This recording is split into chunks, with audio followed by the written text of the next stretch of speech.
საღამოშვიდობის ეს არის ქრონიკა 5 საათზე ახალ ამბებს თამთა გაზაშვილი გაგაცნობთ. გამოშვებაში ნახავთ.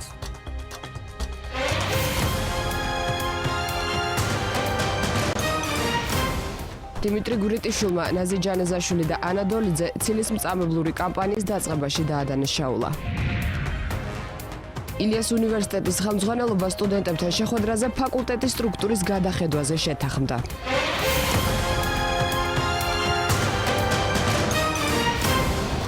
ეკაბესელიას ინიციატივას პარლამენტი დაჩქარებული წესით განიხილავს. დეპუტატის წინადადებას ბიურომ მხარი დაუჭირა, თუმცა უცნობია როდის დაინიშნება პირველი სხდომა. საქმე ეხება კანონპროექტს, რომელიც მოსამართლეთა უვადოდ გამწესების 2025 წლამდე შეჩერებას გულისხმობს. ნატა მახულაძე მუშაობს პარლამენტში. ნატა, რა განცხადებები გაკეთდა ბიუროზე?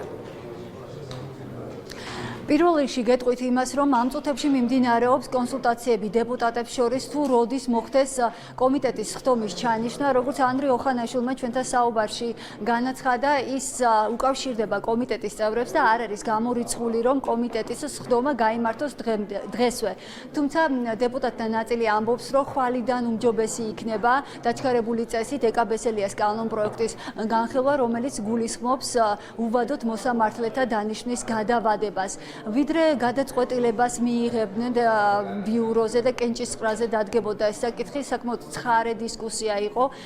უმრავლესობა ამბობს, რომ ეს კანონპროექტი არ მოდის შესაბამისობაში კონსტიტუციასთან და ამას ფიქრობს პარლამენტის თავმჯდომარეც. ეკაბესელია კი განმარტავს, რომ წინასწარ დაანონსება და ინსტრუქციების ერთგვარად მიცემა საკონსტიტუციო სასამართლოსთვის, რომ ეს კანონპროექტი არ არის კონსტიტუციური, არის გაუმართლებელი. სავარაუდოდ საკუთარ არგუმენტებს ორივე მხარე წარადგენს საკომიტეტო მოსმენებზე.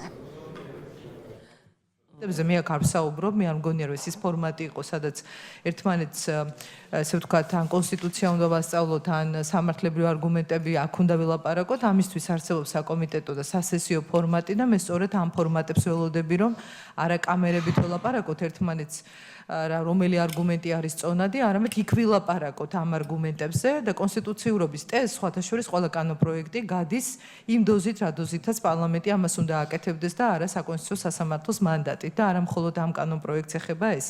ამიტომ მე მივმართავ ახლა კოლეგებს, რომ უყაროთ კენჭი დაჩქარებული წესით ამ საკითხის განხილვას. მე მოვისმინე ასევე კომენტარი, რომ გაჭიანურება ხდებაო აღნიშნული კანონპროექტს. არავის არ აქვს სურვილი, რომ ეს კანონპროექტი გავაჭიანუროთ, საჯაროდ შემოგთავაზეთ.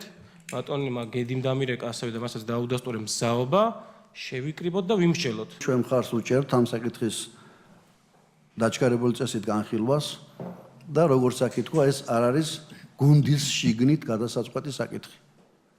კიდევ კარგი რომ არ თქვით ოჯახის სირგლი. იმიტომ გიყვართ ხოლმე თქვა.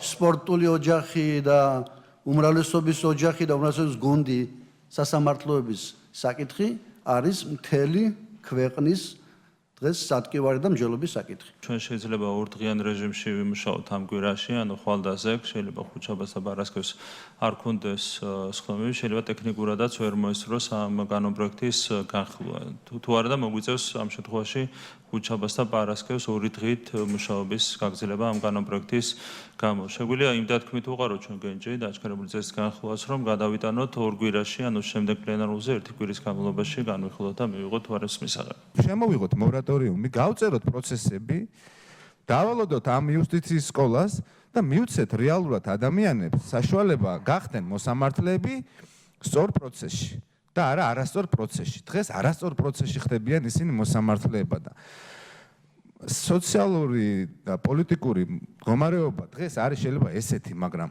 წინასწარ რატო ვარჩენთ ამ ქვეყანაში კონფლიქტის კერებს?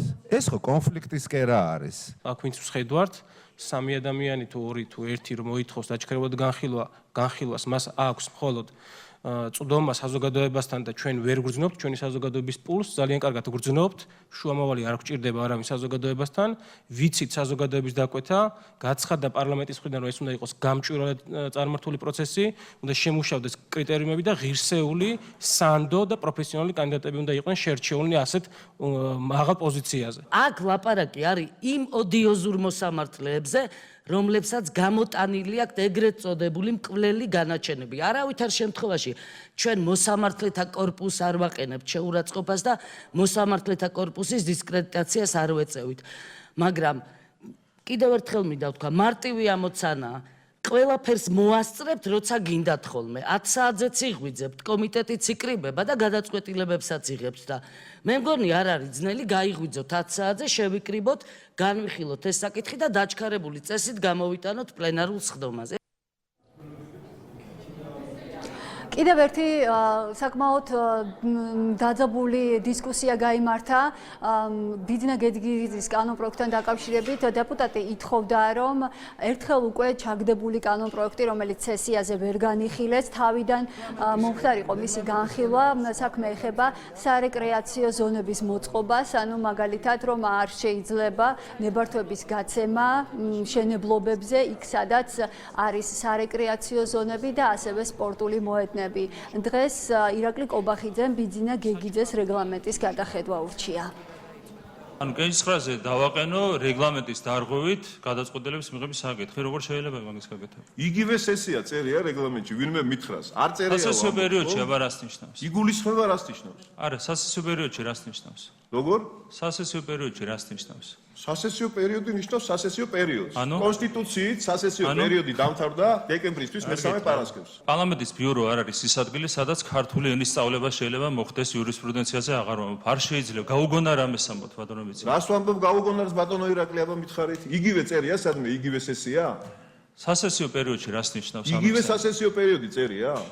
ამიხსენით თქვენ განმარტეთ რას ნიშნავს სასესიო მე პერიოდი. გიხსნით რომ სასესიო პერიოდი კონსტიტუციის 54 მუხლით დამთავრდა დეკემბრისთვის მესამე პარასკევს. კი ბატონო. დამთავრდა ხო? დამთავრდა. აბა გაგრძელდა, დამთავრდა, მაგრამ გაგრძელდა სასესიო პერიოდი? ხო და მაგას ვიცახით ზუსტად რომ დამთავრდა და ვეღარ დააყენებთ ახალ სესიაზე მაგას. სასესიო პერიოდი გავიდა, დამთავრდა. კუმულატიურია ეს ორი პირობა. არ ვიცი, შეიძლება სხვა არ ვიცი რა გავაკეთე.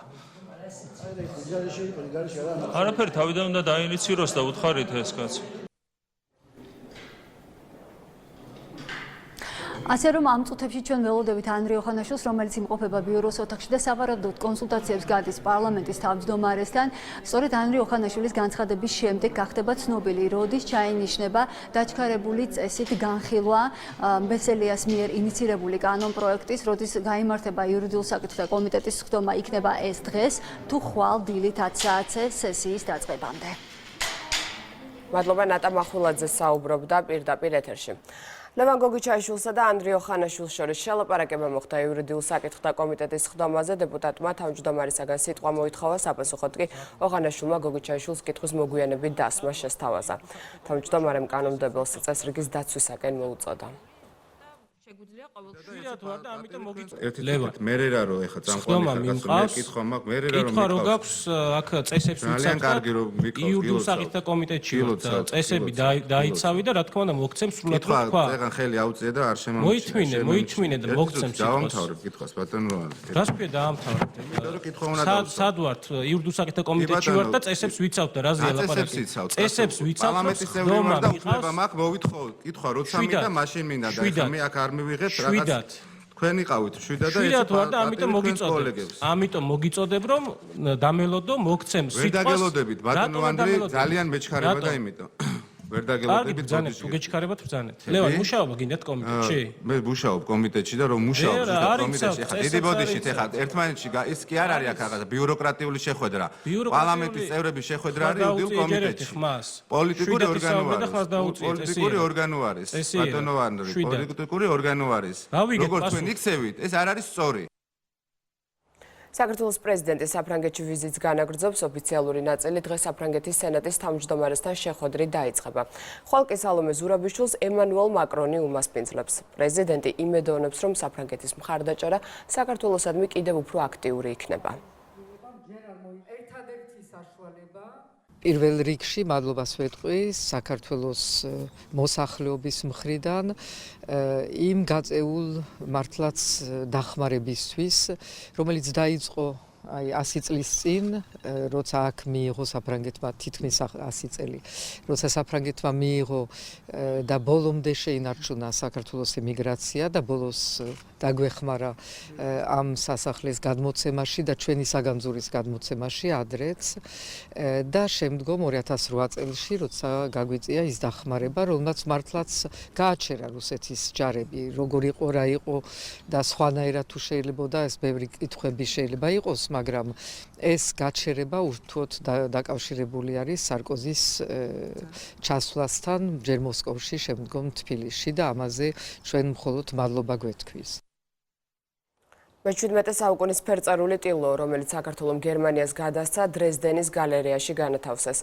ცერემონიას მამუკა ბახტაძე საქსონიის მიწის პარლამენტის თავმჯდომარესთან ერთად დაესწრო პრემიერმა მიმართა სტუმრებსაც, როგორც მთავრობის მეთაურმა აღნიშნა, გერმანია განვითარების ყველა ეტაპზე მუდამ საქართველოს გვერდით დგას, მან ამ მხარდაჭერისათვის გერმანელ ხალხს მადლობა გადაუხადა.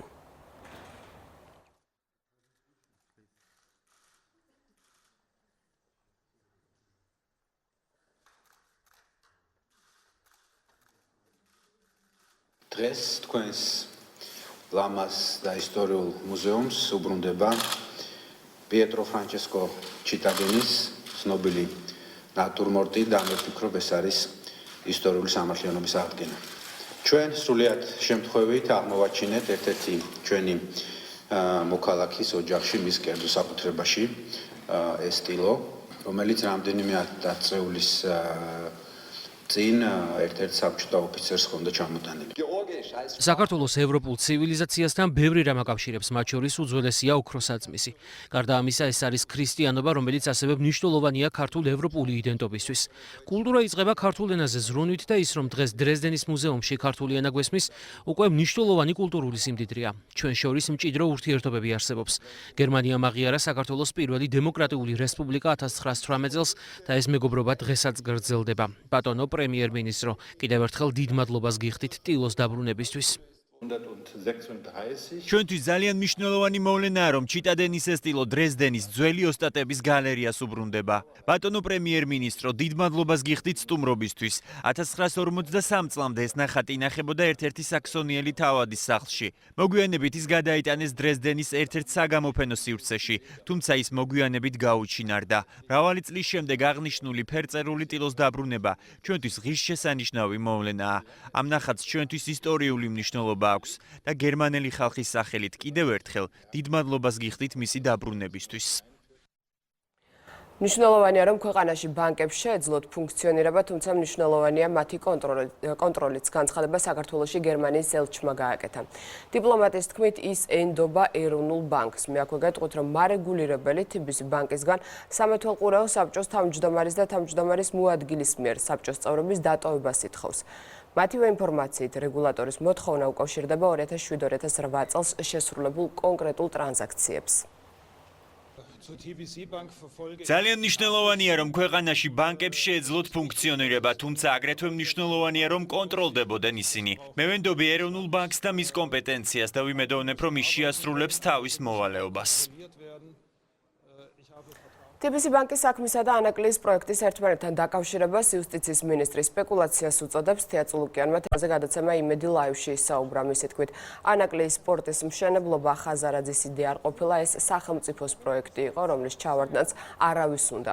მსგავსი პოზიცია აქვს ეკონომიკის მინისტრსაც. გიორგი ქობულიას განცხადებით, სახელმწიფომ პროექტის განხორციელებაში დიდი კაპიტალი ჩადო და მას მთავრობის სრული მხარდაჭერა აქვს.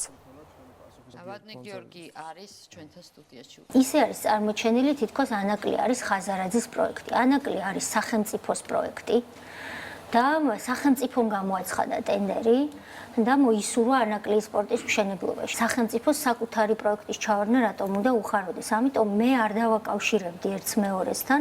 ოპოზიციაც ცდილობს, რომ ეს საკუთარ თემად აქციოს. ჩვენ თვითონ ვდებთ კაპიტალს ამ პორტში. 100 მილიონი დოლარი გვაქვს განსაზღვრული, რომ უნდა ჩაიდოს სახელმწიფოს მხრიდან ამ პორტში. ჩვენ უკვე გამოვისყრეთ დიდი მიწების დიდი რაოდენობა კერძო ფლობელებისგან და გადავეცით.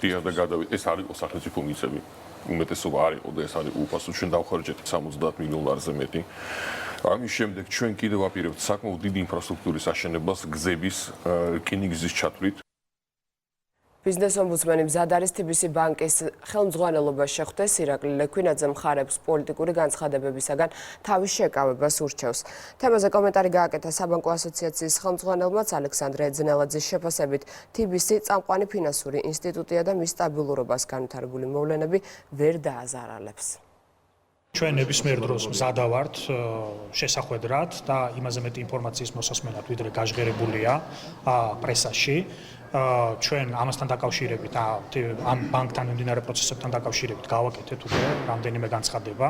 არსებობს ერთი მხრივ ეროვნული ბანკის გადაწყვეტილება, მეორე მხრივ ეს გადაწყვეტილება გასაჩივრებულია სასამართლოში, ამიტომ ბიზნეს ომბუდსმენის მხრიდან ბუნებრივია ორივე ინსტიტუციის პასტივისცემის ნიშნად ჩვენ დაველოდოთ საბოლოო გადაწყვეტილებებს და ეს იქნება ალბათ საბოლოო პასუხი ამ პროცესზე. ნებისმიერ პოლიტიკურ შეფასებას მე რა თქმა უნდა ვემიჯნები და აბსოლუტურად ვფიქრობ, რომ პროცესი უნდა წარიმართოს ისე, რომ პირველ რიგში ბანკის ინტერესებიდან გამომდინარე. ამ პროცესმა არ უნდა დააზიანოს არც TBC ბანკის ფინანსური მდგომარეობა და არც მთლიანად პროცესი. მნიშვნელოვანი არის, რომ ეროვნული ბანკიც არის ჩართული მთლიანად პროცესში და რა გადაწყვეტილებაც მიიღო, ჰქონდა ამისი უფლებამოსილება და აქედან გამომდინარე აკონტროლებს ამ პროცესს და უყურებს ზედამხედველობას უწევს აღნიშნულ პროცესს. ზოგადად TBC ბანკი არის ერთ-ერთი წამყვანი ფინანსური ინსტიტუტი არა მარტო საქართველოში, არამედ რეგიონშიც და მნიშვნელოვანია ის ფაქტი, რომ ის გადაწყვეტილებაც და ის პროცესიც არანაირად არ იმოქმედებს თქვათ მის ფინანსურ სტაბილურობაზე. და სულ რამდენიმე წუთის წინ გახდა ცნობილი, რომ TBC ბანკის გარშემო განვითარებულ მოვლენებთან დაკავშირებით მამუკა ხაზარაძე და ბადრი ჯაფარიძე ბრიფინგს გამართავენ, რომელიც დაიწყება ზუსტად 6 საათზე. რა თქმა უნდა, ამ განცხადების შინაარს ქრონიკა აუცილებლად გაგაცნობთ. მანამდე სხვა თემები ღუდუშაურის კლინიკაში დეკანოს გიორგი მამალაძე ჯანდაცვის მინისტრმა მოინახულა დავით სერგეენკოს სასულიერო პირის მკურნალ ექიმს პირადად შეხვდა და მისი ჯანმრთელობის მდგომარეობაზე ინფორმაცია მოისმინა. მინისტრი აცხადებს, რომ დეკანოზის მდგომარეობა დამაკმაყოფილებელია და ამ ეტაპზე კვლევის შედეგებს სწავლობენ. ჩატარდა რამოდენიმე კვლევა, უახლოეს საათების განმავლობაში იქნება უკვე საბოლოო გაშლილი სახით ამ კვლევის შედეგები. მას აქვს გარკვეული ნევროლოგიური სიმპტომატიკა, რომლის წარმოშობის მიზეზების დაზუსტებას ახლაც მიმდინარეობს, როგორც მაგასენად კვლევის შედეგების ანალიზი და შეჯამება მიმდინარეობს. სანამ ერთი კითხვაც იქნება პასუხგაუცემელი, რა თქმა უნდა, ეს იქნება სამედიცინო მეთვალყურეობის ქვეშ. ბრალდებული სასულიერო პირის ჯანმრთელობის მდგომარეობაზე განსხვავებულ ინფორმაციას ავრცელებენ დეკანოზის ადვოკატები. გიორგი მამალაძის ინტერესების დამცველთა თქმით, ვითარება უკიდურესად მძიმეა და ინსულტის განმეორებას შესაძლოა ფატალური შედეგი მოყვას. მათ მედიას დღეს საინიციატივო ჯგუფის წერილიც გააცნეს, რომლის თანახმად ეგრეთ წოდებული ციანიდის საქმეზე მსჯავრდებული დეკანოზის მხარდამჭერები პატრიარქს მოუწოდებენ გიორგი მამალაძის შეწყალების თხოვნით პრეზიდენტს მიმართოს. თქვენო უწმინდესობაო, ვინაიდან თქვენ ფლობთ ეკლესიის მეთაურისა და მწყემსი კეთილის უდიდეს ჰუმანურ მისიას. ვინაიდან დეკანოზი გიორგი მამალაძე თქვენი ეკლესიის მღვდელმსახურია, გთხოვთ უშუამდგომლოდ საქართველოს პრეზიდენტთან მის მიმართ შეწყალების აქტის გამოცემისათვის, რათა ოჯახს და მცირეწლოვან შვილებს გიორგი მამალაძე ცოცხალი დაუბრუნდეს. ეხლაც იგივე პოზიციაზე დგას ეკლესია, რომ თუ ეს მოხერხდება, ეკლესია ამის წინააღმდეგია. პირიქით, ეკლესია არის ის, ვინც ასეთ შეწყალებაში მონაწილეობს და ახლა მით უმეტეს დეკანოზის მიმართ. მე როგორც ვიცი, ითხოვა და ხელისუფლებამ თავი შეიკავა. ილიას სახელმწიფო უნივერსიტეტში აკადემიურმა საბჭომ და სტუდენტების ნაწილმა შეთანხმებას მიაღწიეს. ამის მიუხედავად 13 ახალგაზრდა შიმშილობას გაანაგრძობს და ამბობს, რომ პროტესტის უკიდურეს ფორმას მას შემდეგ შეწყვეტენ, რაც სიტყვიერ დაპირებას საბჭო წერილობითაც დაადასტურებს. რაც შეეხება უშუალოდ შეთანხმებულ საკითხებს. საბჭომ გადაწყვეტა, რომ გაერთიანდება მხოლოდ ტექნოლოგიების და ბიზნესის პროგრამები. გაერთიანებული ფაკულტეტის დეკანი კი კონკურსის შედეგად შეირჩევა. ამას სტუდენტებიც დაეთანხმნენ. განათლების პროგრამებზე ჩვენ გვქონდა ძალიან დიდი პროტესტი და შევთანხმდებით იმაზე, რომ იქნება ბიზნესისა და ტექნოლოგიების პროგრამები, ანუ სახელი არა მხოლოდ პროგრამები მოიაზრება მხოლოდ ბიზნესის და ტექნოლოგიების და ავტონომიურობა ამაში ექნება ბიზნესის ფაკულტეტს. ეს იყო ერთ-ერთი მოთხოვნა, რომელზეც შევთანხმდით, ეროვნული მოთხოვნები არ გვაქვს. ჩვენ გვაქვს მოთხოვნები, რაც ეხება განათლებას. ჩვენ იმასაც ვიაზრებთ, რომ ერთხელ რაც მოხდა რეორგანიზაცია, მეორედ ისევ ხო უნდა გადმოიწყოს ახლა ბიზნესზე და ტექნოლოგიებზე. ავტომატურად ვერ მოვითხოვთ ვერავის აღდგენას, იმიტომ რომ ფაკულტეტი ისევ არის ახალი, ისევ უნდა მოხდეს არჩევნები. აქ ვინ მიიღებს მონაწილეობას, ჩვენ ამაზე არ ვართ უბრალოდ კომპეტენტურები, რომ ვიღაც წარმოვადგინოთ. ახალი სტრუქტურა ყველა ვარიანტში რჩება, ჩვენ ვიმსჯელებთ მის სახელზეც და შედგენილობაზეც, მაგრამ არსებობს საკითხები, სადაც შეთანხმება შეიძლება უკვე მიღწეულ იქნეს, მათ შორის ბიზნესის სკოლის ავტონომიური სტატუსი და მექანიზმები ამ ახალ ფაკულტეტზე, ეს ერთი და მეორე წესდებაში განსახორციელებით ცვლილებები და ორივე პროცესში სტუდენტების ძალიან აქტიური ჩართულობა და ასევე მათი გამსაზღვრელი ძალა. ბიზნეს სკოლისთვის თვითონ ამ ახალ ფაკულტეტში ავტონომიურობა ყველა ვარიანტში იქნება უზრუნველყოფილი. არის თორე სერიოზული ხარვეზები ფსიქიკური ჯანდაცვის სფეროში, კითხვა აქტუალური რუსთავში მომხდარი ტრაგედიის შემდეგ გახდა, თუმცა ჯანდაცვის მინისტრი ფაქტის სისტემურ პრობლემასთან გაიგივებას არ ეთანხმება. ამის მიუხედავად, როგორც დავით სერგენკომ დღეს განაცხადა, რეფორმირების საჭიროებას თავადაც ხედავენ. ჯანდაცვა არასოდეს არ დგას ერთ ადგილზე, მას ყოველთვის სჭირდება რეფორმირება. ჯანდაცვას არ აქვს უნარი, რომ ერთხელ მიღწეული შედეგით შეინარჩუნოს თავისი სტაბილურობა, როგორც სომატურ, ტრადიციულ, ასე ვთქვათ, ასევე ფსიქიკურ ჯანმრთელობაში, რომელიც რა თქმა უნდა ჩვენი პრიორიტეტი არის. ჩვენ ხედავდით რა პრობლემებს და რეფორმების საჭიროებებს, სწორედ ამიტომ ვდგათ იმ ნაბიჯებს, რომელსაც ვდგამთ. 8 წლის გოგონას მიმართ გარყვნილი ქმედების ფაქტზე დაკავებულ საღვთის ღონისძიებად წინასწარი პატიმრობა შეეფარდა. გადაწყვეტილება ბათუმის საქალაქო სასამართლომ მიიღო, სხდომა დახურული იყო. 30 წლამდე მამაკაცი უკრაინის მოქალაქეა, ის სამუშაოდ აჭარაში რამდენიმე წლის წინ ჩავიდა. საქმეში ჩართულია სოციალური სააგენტო, ფსიქოლოგი და სახალხო დამცველის აპარატი.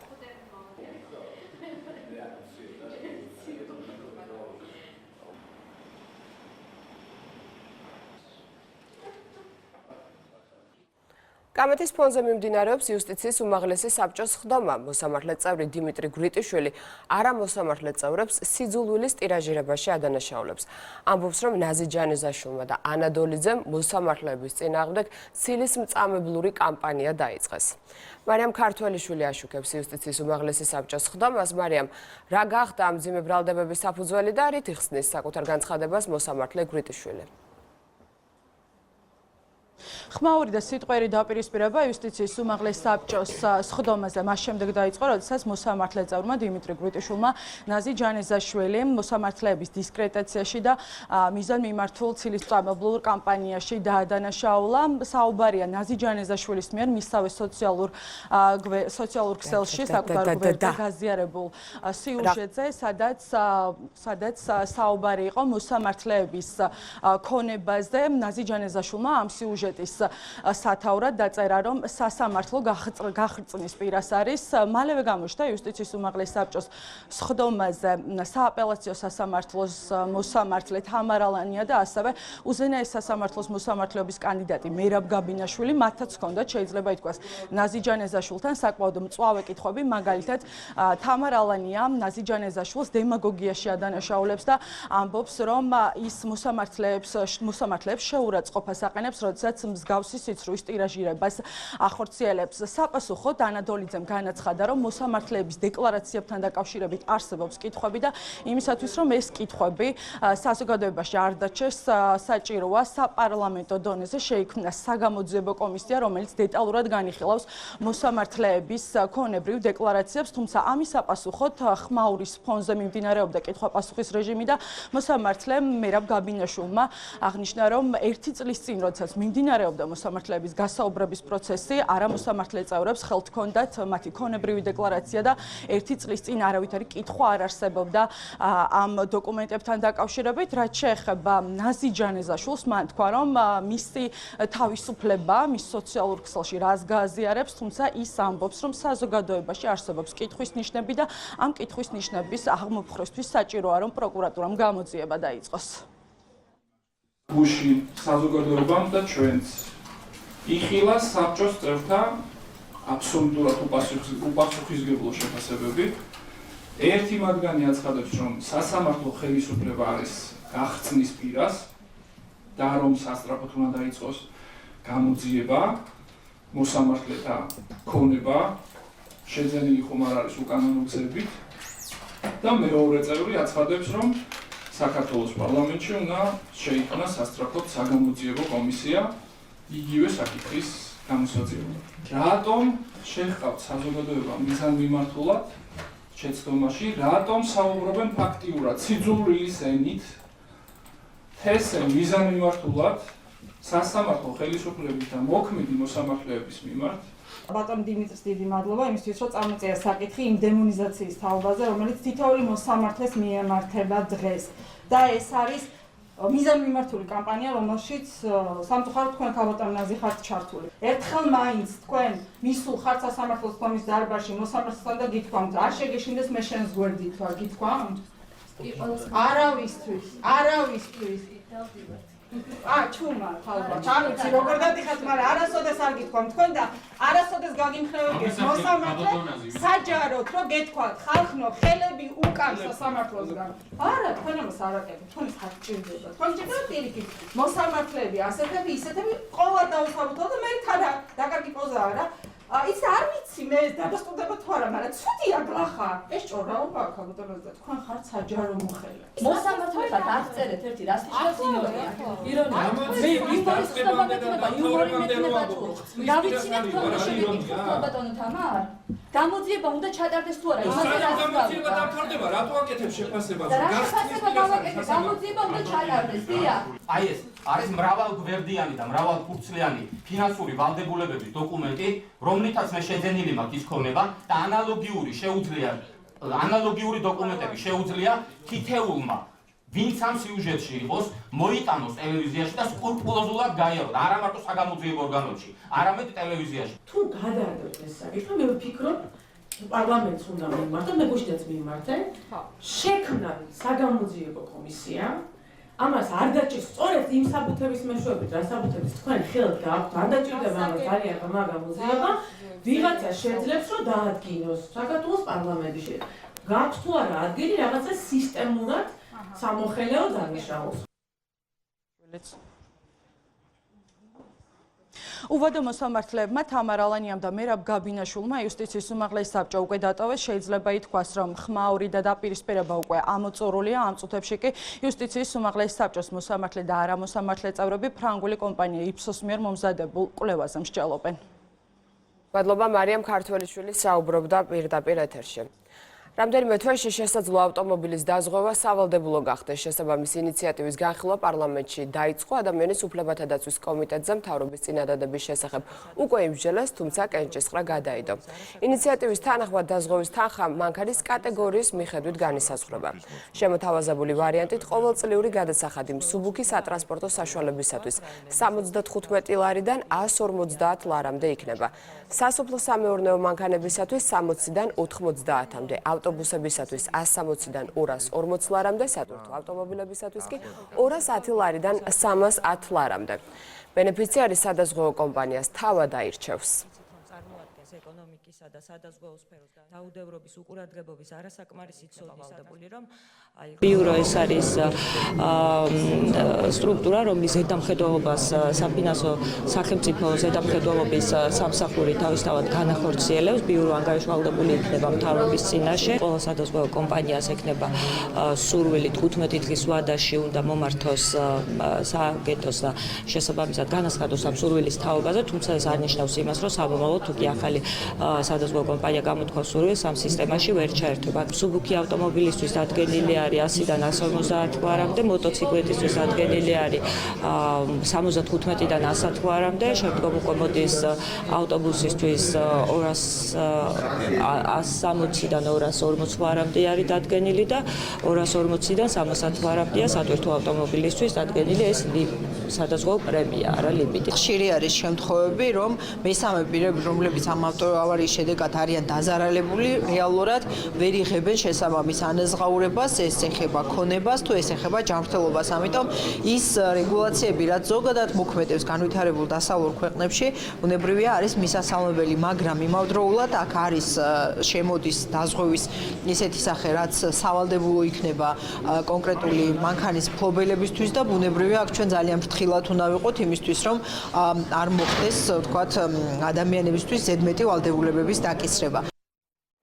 ევროპის საინვესტიციო ბანკის ვიცე-პრეზიდენტ შეხვდა ეკონომიკის მინისტრი, განიხილეს სამომავლო თანამშრომლობის პრიორიტეტები.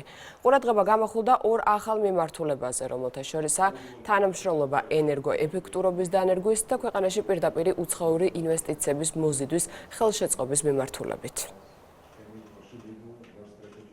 განვიხილეთ ორი ახალი დამატებითი საინტერესო თემა, სადაც ბანკი ჩვენ დაგვეხმარება. პირველი ეხება ენერგოეფექტურობას. აქ არის ლაპარაკი ქართული კომპანიების გადაიარაღებაზე, რომ ისინი გახდნენ უფრო ენერგოეფექტურები. აქ ჩვენ ველოდებით ტექნიკურ დახმარებას და აგრეთვე ფინანსურ დახმარებას.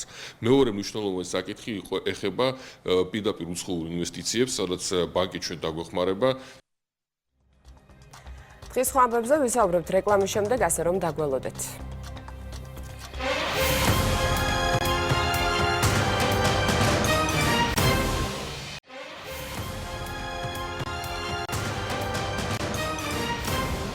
ქრონიკა კვლავ პირდაპირ ეთერშია. სეპარატისტთა მიერ კონტროლირებად დონეცკში 3 აფეთქება მოხდა. რუსული მედიის ინფორმაციით 2 აფეთქება იმ სასტუმროს სიახლოვეს განხორციელდა, სადაც ეუთოს მისიის წარმომადგენლები ცხოვრობენ. წინასწარი ინფორმაციით დაშავდა 1 ადამიანი. დონეცკელ სეპარატისტთა ლიდერები აცხადებენ, რომ ობიექტები უკრაინულმა უპილოტო აპარატებმა დაბომბეს. მათი მტკიცებით, ერთ-ერთ ადგილას ელექტროდეტონატორის ფრაგმენტები აღმოჩენილი. სირიელ ქურთებსა და დაჯგუფება ისლამურ სახელმწიფოს შორის მასშტაბური შეტაკებების ფონზე სირიის სამთავრობო ძალებმა იდლიბის პროვინციაში იერიშები განაახლეს. ასადის არტილერიამ ბაზრის ტერიტორია და დასახლებული რაიონები დაბომბა. იერიშის შედეგად 1 ადამიანი დაიღუპა, 10-მდე კი დაშავდა, დაშავებულთა შორის არიან ბავშვებიც. იაპონიაში ხანძარმა ათასობით შინაური ფრინველი იმსხვერპლა, ცეცხლი ომიტამას ფრინველების ფერმას გაუჩნდა და 4 კამპუსი მთლიანად გაანადგურა. დაიხოძა ათობით ათასი ფრინველი ფერმის პერსონალიდან არავინ დაშავებულა, რა გახდა ხანძრის გაჩენის მიზეზი ამ დრომდე უცნობია. საუდის არაბეთის პრინცმა მოჰამედ ბინ სალმანმა პაკისტანთან 20 მილიარდი დოლარის ღირებულების საინვესტიციო შეთანხმება გააფორმა. მხარეები ენერგო, ნავთობ-ქიმიურ და სამთო-სამრეწველო სფეროში თანამშრომლობაზე შეთანხმდნენ. ჟურნალისტ ჯამალ ხაშოგის მკვლელობის შემდეგ პრინცი საერთაშორისო იმიჯის აღდგენას ცდილობს. პაკისტანის გარდა ბინ სალმანი ინდოეთში, შემდეგ კი ჩინეთში გაემგზავრება. ხაშოგი სტამბოლში საუდის არაბეთის საკონსულოში 2 ოქტომბერს მოკლეს.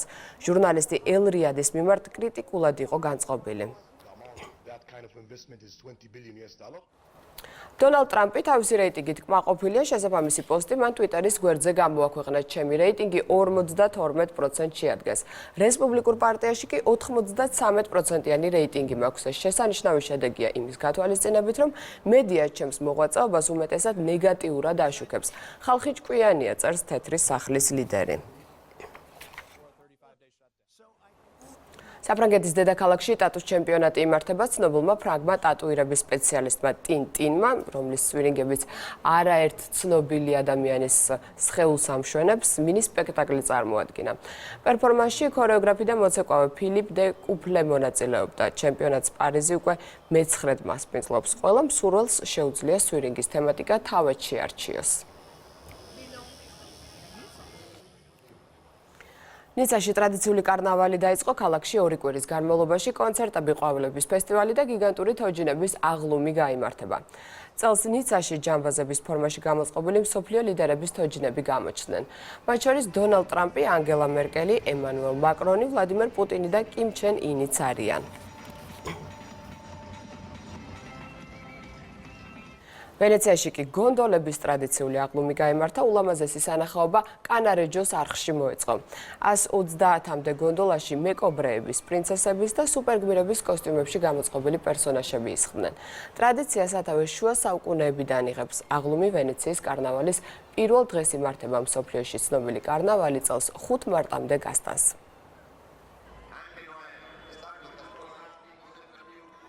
და ბოლო სპორტი თბილისის მერიამ საქართველოს ეროვნულ ოლიმპიურ კომიტეტთან ერთად მწვრთნელთა მეოთხე ნაკადის გადამზადება დაიწყო.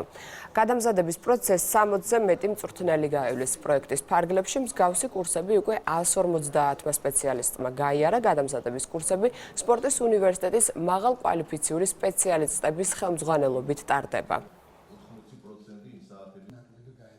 ძალიან მნიშვნელოვანია ასეთი კურსების ხშირად ჩატარება და გავლა, რადგან სპორტი მუდმივად ვითარდება. კი, ძალიან გამოცდილი მწვრთნელები ვნახე მე დარბაზში და ძალიან ძლიერი სპორტსმენები ყავს გაზრდილი, მაგრამ ძალიან აუცილებელი და მნიშვნელოვანია მწვრთნელებისთვის ახალი ინფორმაციების მიღება. შემთხვევით არ აგურჩევია საქართველოს სპორტის უნივერსიტეტი, სადაც ძალიან გამოცდილი კადრები არიან და მაქსიმალურ ცოდნას მიაწვდიან ჩვენ მწვრთნელებს. თბილისის მერიის მხარდაჭერით მწვრთნელთა გადამზადების პროგრამა მიმდინარეობს, რომელიც გულისხმობს მწვრთნელთა კვალიფიკაციის ამაღლებას ბავშვებთან მუშაობის მეთოდიკის მიმართულებით. პროექტი რამოდენიმე ეტაპად განხორციელდება. დღის ყველა ამბავი ვრცლად შეგიძლიათ ნახოთ იმედი ნიუზ-ჯიზე ქრონიკა 5-ზე ამით დასრულებულია. ნახვამდის.